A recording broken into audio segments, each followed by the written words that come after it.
My father lived secretly with another family for 15 years, and my mother hid it from us. Growing up, my family was always the definition of perfect. It sounds cliché, I know, but that's just how it was. My parents, Linda and Tom, were the kind of couple you'd see in old family sitcoms, always affectionate, rarely arguing, and they seemed to genuinely enjoy each other's company. Dad worked as a high school principal, and Mom ran a successful small business from home making handcrafted furniture. They balanced each other out perfectly. He was the stern but fair authority figure, and she was the creative, warm-hearted glue that kept us all together. Then there was my older sister, Emma. At 36, she was the golden child. Valedictorian in high school, Ivy League graduate, and now a top-tier lawyer in a fancy firm in Chicago. She had the perfect family herself. Her husband, Michael, and their 2 kids, Ava and Leo, were practically poster children for suburban bliss. And then there was me, Jacob, 34, the chilled younger sibling who somehow managed to coast through life without quite achieving Emma's level of perfection. I'd like to think I brought balance to the family dynamic. I worked as a freelance graphic designer, flexible hours, decent pay, and the ability to work from anywhere. I wasn't married, but my girlfriend, Sophia, and I had been together for 3 years. She fit in with my family so well that Mom sometimes joked Sophia was her 3rd child. What made us truly unique, though, was our Saturday tradition. Every single Saturday for as long as I can remember, we'd gather at my parents' house for a big family dinner. Mom insisted it started decades ago, long before Emma and I were born. Apparently, it was my grandparents who began the tradition, making it non-negotiable for everyone to show up for a meal and some quality time. And when I say non-negotiable, I mean it. You could be sick, busy, exhausted, or living halfway across the world. It didn't matter. You made time. We'd sit around the long oak dining table in the house I grew up in, eating Mom's famous pot roast or whatever new recipe she wanted to try that week. The conversation was always lively, filled with Emma's updates on her cases, Dad's school anecdotes, and Mom's endless stories about her clients. Sophia loved it, too. She said it made her feel like part of something bigger. Her family wasn't as close-knit as mine, so the dinners gave her a sense of belonging. Every Saturday, she'd help Mom set the table, laughing at Dad's dad jokes and listening attentively to Emma's stories. Last Saturday, though, something felt different. The dinner started like any other. Dad poured the wine. Mom brought out her new attempt at chicken piccata, and Emma complained about the traffic from Chicago. We said grace, dug into our plates, and the familiar buzz of conversation filled the room. But as the evening wore on, I started to notice subtle shifts in everyone's demeanor. Mom seemed unusually distracted, her eyes darting to her phone every few minutes. It wasn't like her to bring devices to the table. Emma, usually confident and eloquent, stumbled over her words when I asked about her latest case. Even Dad, ever the steady patriarch, seemed more subdued, his usual chuckle replaced by a tight-lipped smile. Sophia whispered to me, "Is it just me? Or does this feel off?" I nodded, unsure of what was going on but certain something wasn't right. Midway through dessert, Mom's famous apple pie, Emma excused herself to take a call.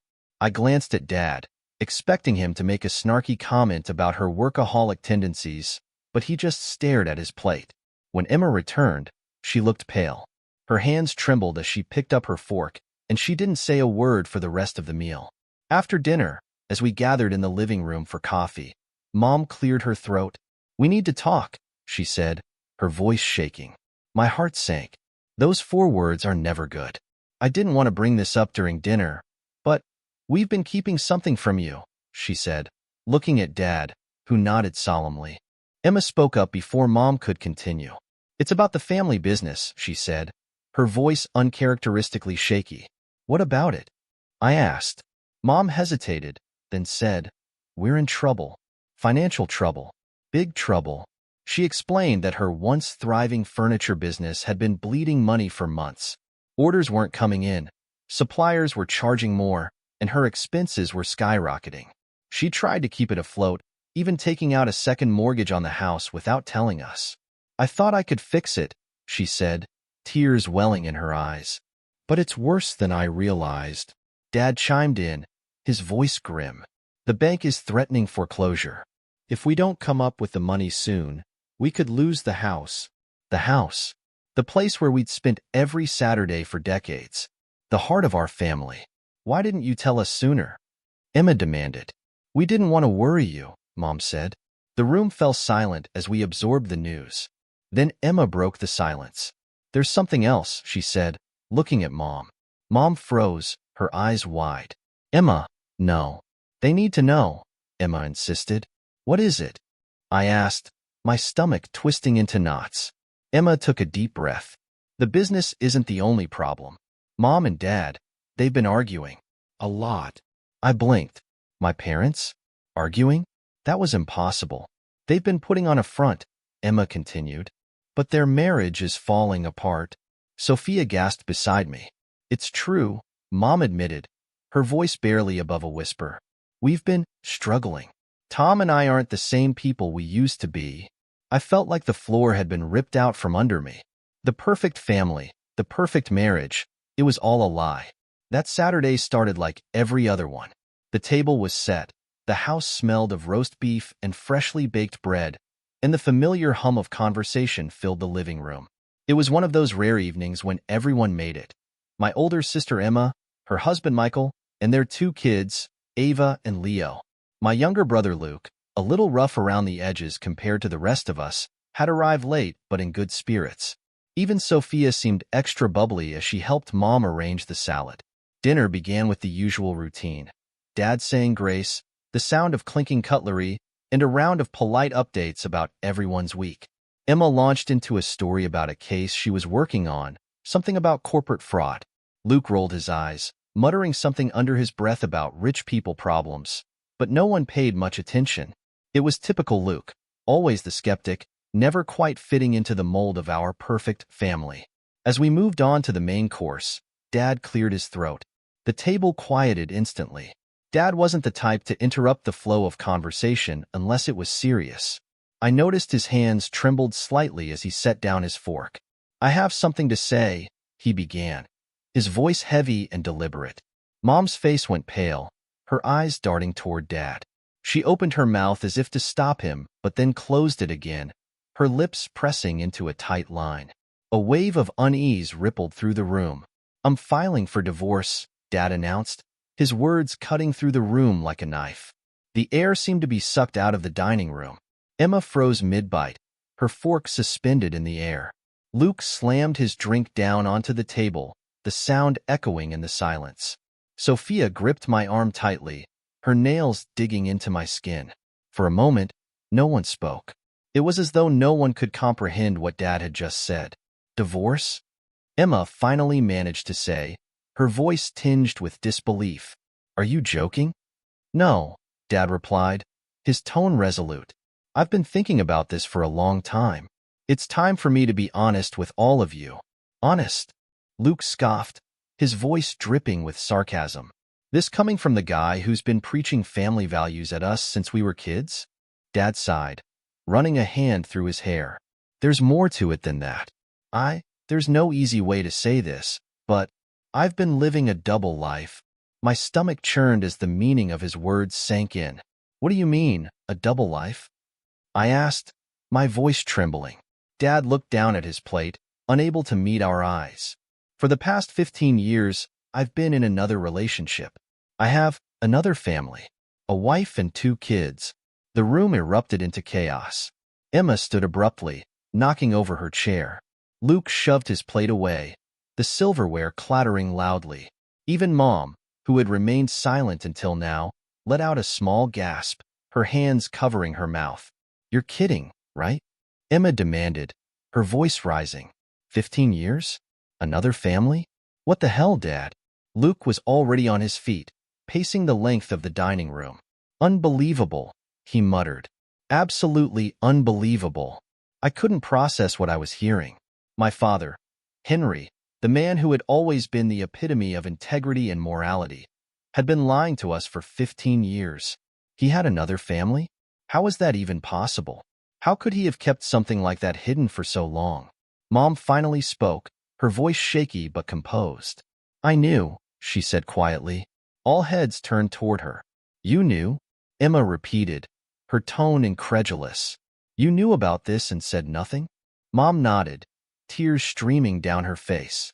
I found out years ago. He told me. I didn't know what to do. I was devastated, but I couldn't bring myself to break up the family. I thought I could keep it together for the sake of you kids. Luke let out a bitter laugh. So, what? You just played along? Pretended everything was fine while he was off living his other life? It wasn't that simple, Mom shot back, her voice rising. I was trying to protect you. To protect all of us. Protect us from what? Emma yelled. The truth? Well, guess what, Mom? The truth's out now, and it's a hell of a lot worse than you think. The argument escalated quickly.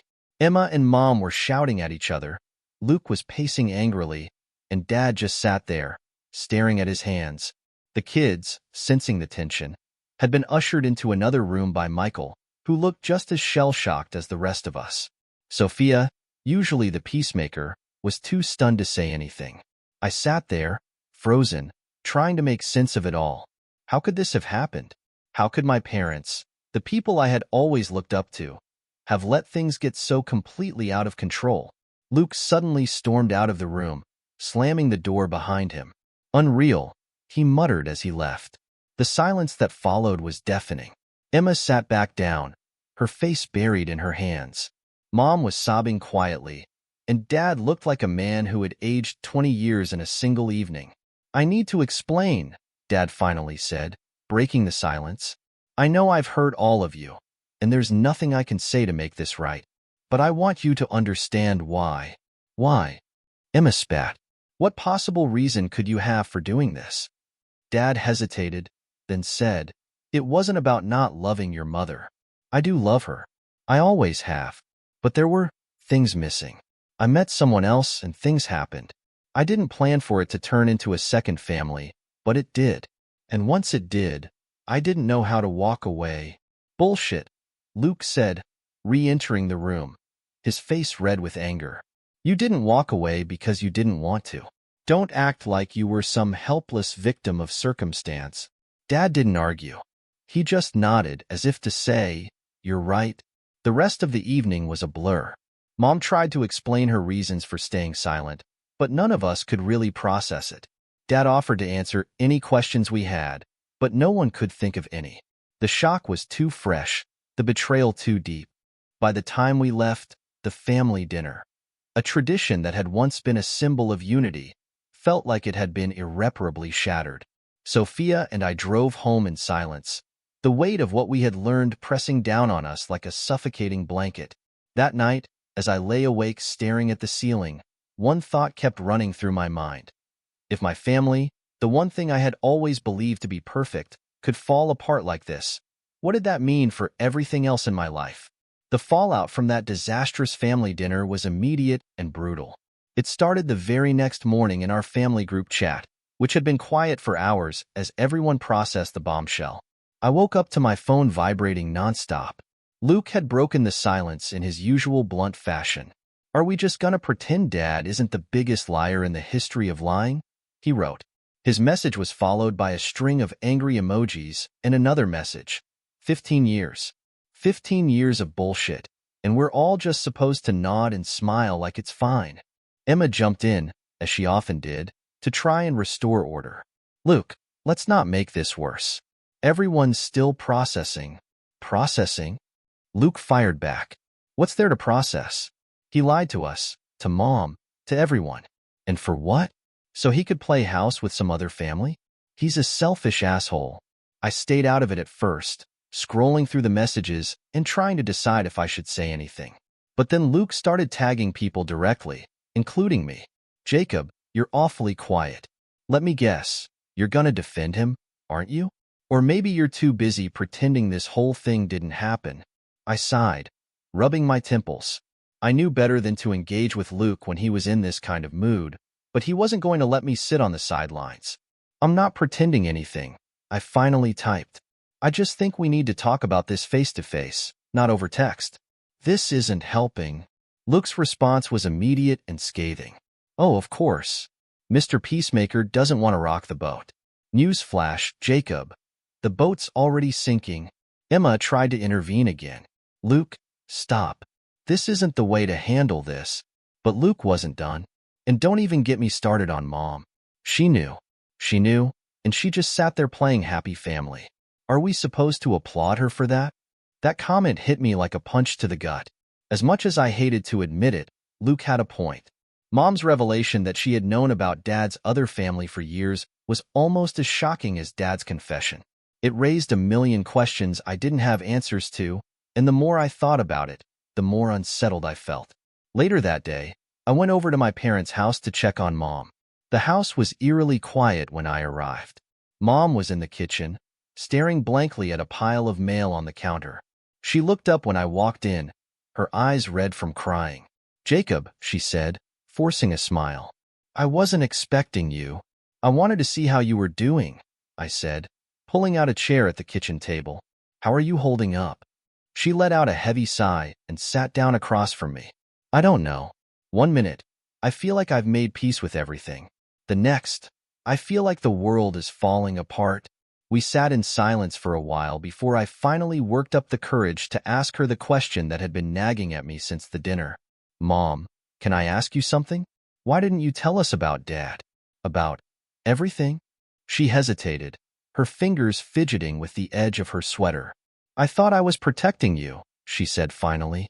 "I thought if I could keep things together, you and your siblings wouldn't have to deal with the fallout. But you've been living with this secret for years," I said. "That had to be exhausting." "It was," she admitted, "but I didn't see another way. And, honestly, I was scared. I was scared of what it would mean for our family if the truth came out." I nodded, trying to process her words. Then, almost as an afterthought, I asked, "How did you manage it financially? I mean, keeping everything afloat while Dad was doing whatever he was doing?" Her expression changed, a flicker of something, guilt, crossing her face. "I've been saving," she said carefully, "for years." "Saving?" I asked. "How much?" She hesitated again before answering. "About $200,000. My jaw dropped. $200,000? How? "I started putting money aside when I first found out about your father's other family," she explained. "At first, it was just a precaution. I wanted to make sure I had something to fall back on if things ever fell apart completely. But over time, it became, a safety net." I was stunned. I had always thought of Mom as the kind of person who lived in the moment, someone who didn't worry too much about the future. To learn that she had been quietly preparing for this for years was almost as shocking as Dad's betrayal. "What are you going to do with it?" I asked. "I don't know," she said. "I haven't decided yet." Our conversation was interrupted by the sound of the front door slamming. Luke walked in, his face set in a scowl. He barely acknowledged me as he dropped his keys on the counter and grabbed a beer from the fridge. "Nice of you to show up," he said, his tone dripping with sarcasm. "Luke, don't start," I warned. "Don't start what?" he shot back. "Telling the truth? God forbid we do that in this family." I could feel my temper rising, but I forced myself to stay calm. "Look, I get that you're angry. We all are. But lashing out isn't going to fix anything." "Oh, so now you're the voice of reason?" Luke sneered. "Give me a break, Jacob. You've spent your whole life avoiding conflict. Why should this be any different?" "Maybe because I'm trying to think about what's best for everyone," I snapped. "You're not helping by throwing insults around." "Helping?" Luke laughed bitterly. "The only person I'm interested in helping is Mom. She's the only one who deserves it after what Dad put her through." "Mom can take care of herself," I said, glancing at her for confirmation. But she didn't say anything, just looked down at the table. "That's your problem, Jacob," Luke said, pointing a finger at me. "You always assume everything will work itself out. Newsflash, it won't. Not this time." Our argument continued for what felt like hours, neither of us willing to back down. By the time Luke stormed out again, slamming the door behind him, I was exhausted. Mom sat silently, her face a mask of weariness. As I drove home that night, I couldn't shake the feeling that our family was fracturing in ways that might never be repaired. For the first time in my life, I wasn't sure if we'd ever find our way back to the closeness we once had. The decision to meet Dad's other family wasn't an easy one. I wrestled with it for days, replaying Luke's warnings in my head. "Don't do it, Jacob," he'd said in one of his many rants. "Why would you give them the satisfaction?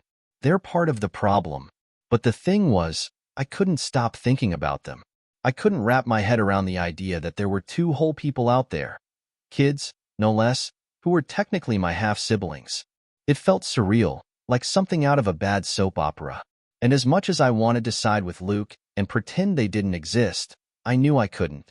So, against his protests and despite my own fears, I reached out to Dad. "I want to meet them," I said during one of our increasingly rare phone calls.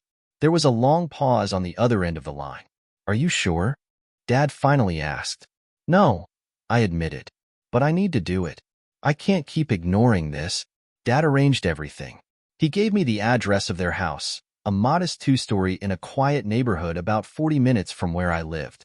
The drive there felt like an eternity, my mind racing with questions and what-ifs. When I arrived, I parked across the street and stared at the house for a while. It looked normal, ordinary. A minivan in the driveway, a basketball hoop over the garage. There was even a welcome mat on the front porch. It was hard to believe that this unassuming house was the epicenter of so much chaos. Taking a deep breath, I got out of the car and made my way to the door. I rang the bell and waited, my heart pounding in my chest. The door opened, and a woman stood there. She looked to be in her late 40s, with tired eyes and a nervous smile. I recognized her from the photos Dad had shown us during his awkward attempt at an explanation. This was Lauren, his other wife. "You must be Jacob," she said, her voice polite but guarded. I nodded. "Yeah. Thanks for agreeing to meet me." She stepped aside, gesturing for me to come in. "The kids are in the living room. They've been, well, let's just say they're not thrilled about this." I followed her inside, my stomach tightening with every step. The living room was cozy, decorated with family photos and mismatched furniture. Two teenagers sat on the couch, their expressions ranging from sullen to outright hostile. "This is Tom," Lauren said, pointing to the older of the two. He was tall and broad-shouldered, with dark hair and a scowl that could rival Luke's on his worst day. "And this is Grace," she continued, nodding toward the girl next to him. Grace was petite, with wavy brown hair and a wary look in her eyes. "Hi," I said awkwardly, raising a hand in a half-wave. Tom didn't respond. He just glared at me like I'd personally ruined his life. Grace, on the other hand, gave me a small nod. Lauren cleared her throat. "I'll give you some privacy," she said before disappearing into another room. An uncomfortable silence settled over the room. I shifted nervously, unsure of how to break it. "So," I said finally, "I guess this is weird for everyone." Tom snorted. "Weird? That's one word for it." Grace elbowed him. "Tom, don't." "What?" he snapped. "I'm just saying what we're all thinking. This guy shows up out of nowhere, and we're supposed to what? Play nice." "I'm not here to cause problems," I said quickly. I needed to meet you. To understand." "Understand what?" Tom shot back. "That our dad's a lying piece of shit? Join the club." "Tom," Grace said sharply, her cheeks flushing with embarrassment. "It's fine," I said, holding up a hand. "Look, I get it. This situation sucks for everyone. I'm not here to defend Dad or make excuses for him. I wanted to meet you. That's all." Grace studied me for a moment, her expression softening slightly. "Why now?" she asked. "Why not just leave things as they are?" "Because ignoring it doesn't make it go away," I said. "Believe me, I've tried. But you're my siblings, whether we like it or not. I couldn't just pretend you didn't exist." Tom rolled his eyes. "Great. So now we're all one big happy family, right? What's next? Thanksgiving together?" "Tom," Grace said again, her tone sharper this time. "It's fine," I said again, though his words stung. "I'm not here to force anything. I just wanted to meet you, to hear your side of things." Tom stood abruptly, crossing his arms over his chest. "You want to hear my side? Fine. Here it is. Your dad lied to us. Our whole lives he lied. And now, because of him, everything's a mess." "Happy?" I didn't know what to say. He wasn't wrong. "Grace," seeing my discomfort, tried to steer the conversation in a different direction. "What about you?" she asked. "How are you dealing with all of this?" I hesitated, unsure of how much to share. "It's been a lot," I admitted. "My family is falling apart. My brother and I are at each other's throats.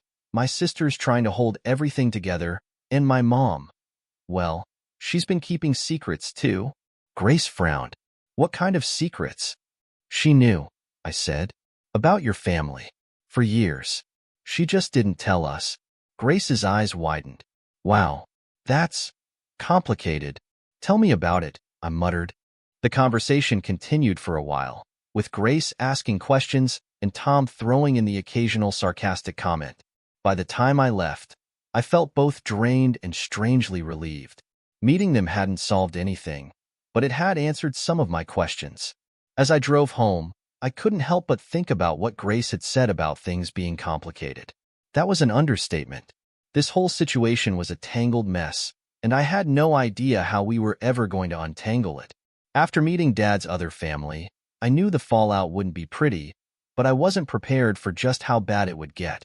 I had hoped for some kind of understanding, maybe even a grudging acceptance from Luke and Mom.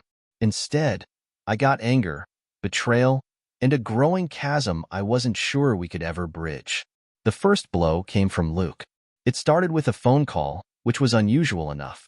Luke preferred texting or, more often, venting in person. I answered hesitantly, already bracing myself for the worst.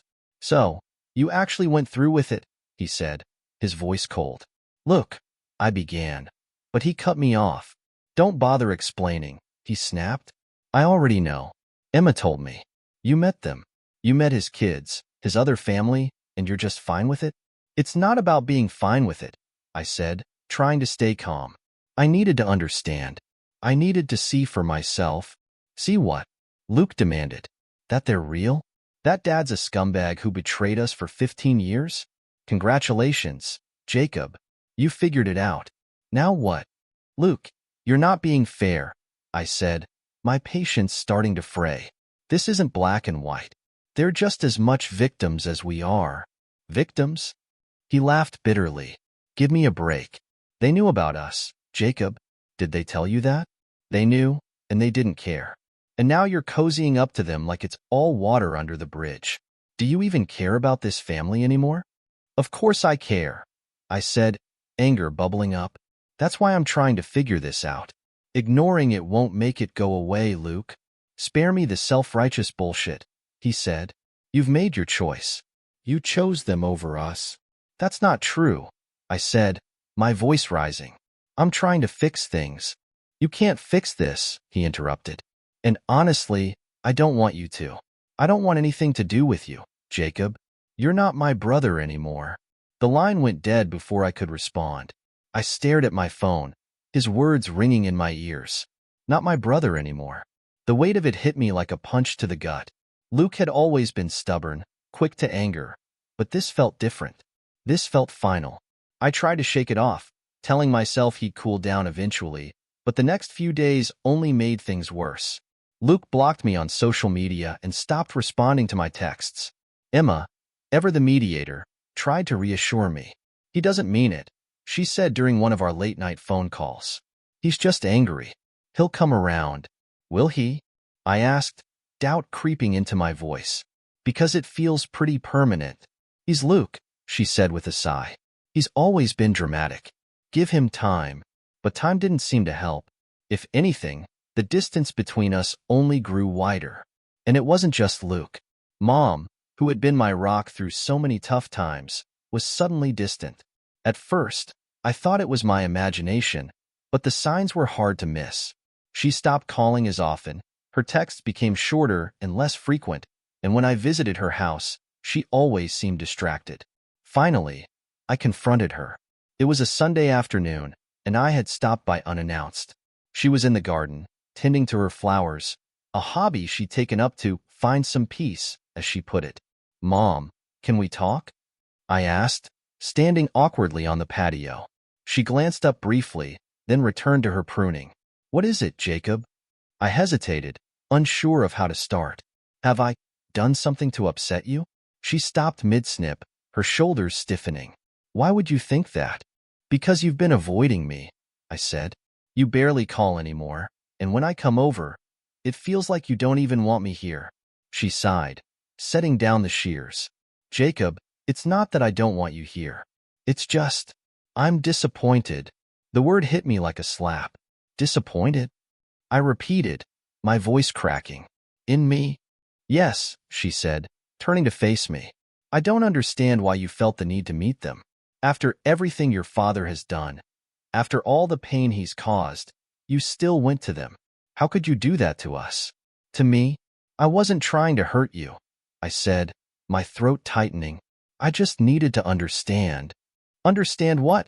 She interrupted, her voice rising. That your father is a liar? That he betrayed us? What else is there to understand, Jacob? They're not the enemy, Mom, I said, struggling to keep my voice steady. They didn't ask for this any more than we did. You're defending them, she said, her tone sharp. Do you even realize how that sounds? How that feels to me? I'm not defending Dad, I said, frustrated. I'm trying to make sense of this mess. I'm trying to move forward. Well, I'm not ready to move forward, she said, her voice trembling. And I can't believe you are. The conversation ended there, with Mom retreating into the house and leaving me alone on the patio. I sat down heavily, staring out at the garden, my mind racing. How had it come to this? How had I become the villain in my own family? In the days that followed, I tried to reach out to both Luke and Mom, but it was like shouting into the void. Luke ignored every text and call, and Mom kept her responses short and clipped. Even Emma, who had always been the glue that held us together, seemed overwhelmed by the tension. Sophia tried to help, but even she was at a loss. Maybe they just need more time, she suggested one evening as we sat on the couch, the weight of it all pressing down on us. How much time? I asked, despair creeping into my voice. Because it feels like I'm losing them. You're not, she said, squeezing my hand. They're just hurting. Everyone's hurting. I wanted to believe her, but as the weeks turned into months, the distance between us only grew. Luke stopped coming to family dinners altogether, and when Mom spoke to me, it was only out of obligation. The once tight bond we'd shared felt like it was unraveling, one thread at a time. And for the first time in my life, I didn't know if we could ever put it back together. Rebuilding a fractured family is like trying to put together a shattered mirror. You can fix it, but the cracks will always be visible. After months of tension and silence, I decided to confront the man who started it all, Dad, or Henry, as Luke had taken to calling him. He'd lost the privilege of the title Dad in Luke's eyes, and maybe, to some extent, in mine as well.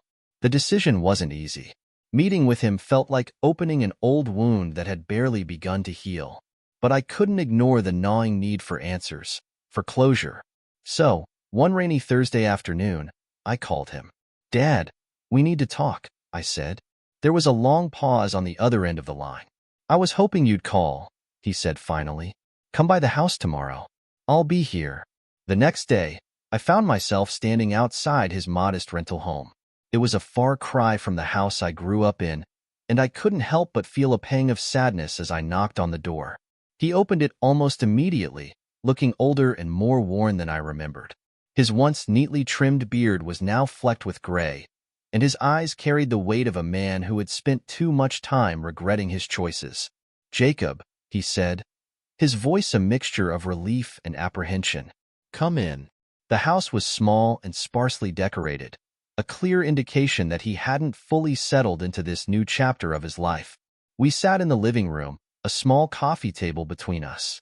He offered me a drink, which I declined, and then we were left with the heavy silence that hung in the air. I don't know where to start, he said, breaking the silence. How about with the truth? I suggested, my tone sharper than I intended. He nodded, folding his hands in his lap. You're right. You deserve that. All of you do. For the next hour, he laid everything bare. He talked about how his marriage to Mom had started to unravel years ago, how he'd met Lauren during a particularly rough patch, and how one bad decision had spiraled into a web of lies he couldn't untangle. He admitted that he had been selfish, that he had let his desires take precedence over his responsibilities. I thought I could keep it separate, he said, his voice thick with emotion. I thought I could have both lives without anyone getting hurt. But I was wrong. I hurt everyone. Your mother, you, Emma, Luke, even Lauren and her kids. I ruined everything. His words hung in the air, heavy and raw. I wanted to be angry, to yell at him for the pain he'd caused, but all I felt was exhaustion. He looked at me, his eyes pleading. I'm sorry, Jacob, he said. I know it's not enough, and it never will be. But I need you to know that I regret everything. Every single day. I didn't forgive him, not completely. Forgiveness wasn't something that could be given in a single moment. But I nodded, a small gesture of acknowledgement. It wasn't much, but it was a start. In the weeks that followed, the fragile truce between Dad and me opened the door to other possibilities. One day, out of the blue, Luke texted me. It was the first time I'd heard from him in months. Got a minute to talk? He wrote. I called him immediately, my heart pounding. When he answered, his voice was cautious but not hostile. I've been thinking, he said, about everything, about what you said. And I prompted. I'm not ready to forgive him, he said, or you, for that matter. But I don't want to keep fighting either. It's exhausting. Tell me about it, I said with a small laugh. He didn't laugh back, but he didn't hang up either. It wasn't much, but it was something. Over the next few weeks, our conversations became more frequent, though still tentative. We avoided the heavier topics, focusing instead on lighter, safer subjects. It was like relearning how to be brothers after months of being strangers. One evening, during one of our cautious phone calls, Luke surprised me. I've been talking to Emma, he said. She thinks we should all get together. You know, like a family dinner. Like the old times? I asked. Not exactly, he said. But maybe it's a step. We planned the dinner for the following Saturday. It wasn't at Mom's house. None of us were ready for that yet. Instead, we decided on neutral territory, a cozy restaurant downtown that Emma liked. The evening was awkward at first, with everyone skirting around the elephant in the room. But as the night went on, the tension eased, and for the first time in months, I felt a flicker of hope. After the dinner, I drove Mom home. She had been quiet throughout the evening, her usual warmth replaced by a lingering sadness. As we pulled into her driveway, she turned to me. Jacob, she said, her voice soft. I've been thinking a lot about everything that's happened. About you, your father, Luke, all of it. Yeah, I said, bracing myself for what was coming next. I want you to stop trying to fix this, she said. Stop trying to fix us. It's not your job. Her words caught me off guard. I'm not trying to fix anyone, I said defensively. Yes, you are, she said, her tone firm but not unkind. And I understand why.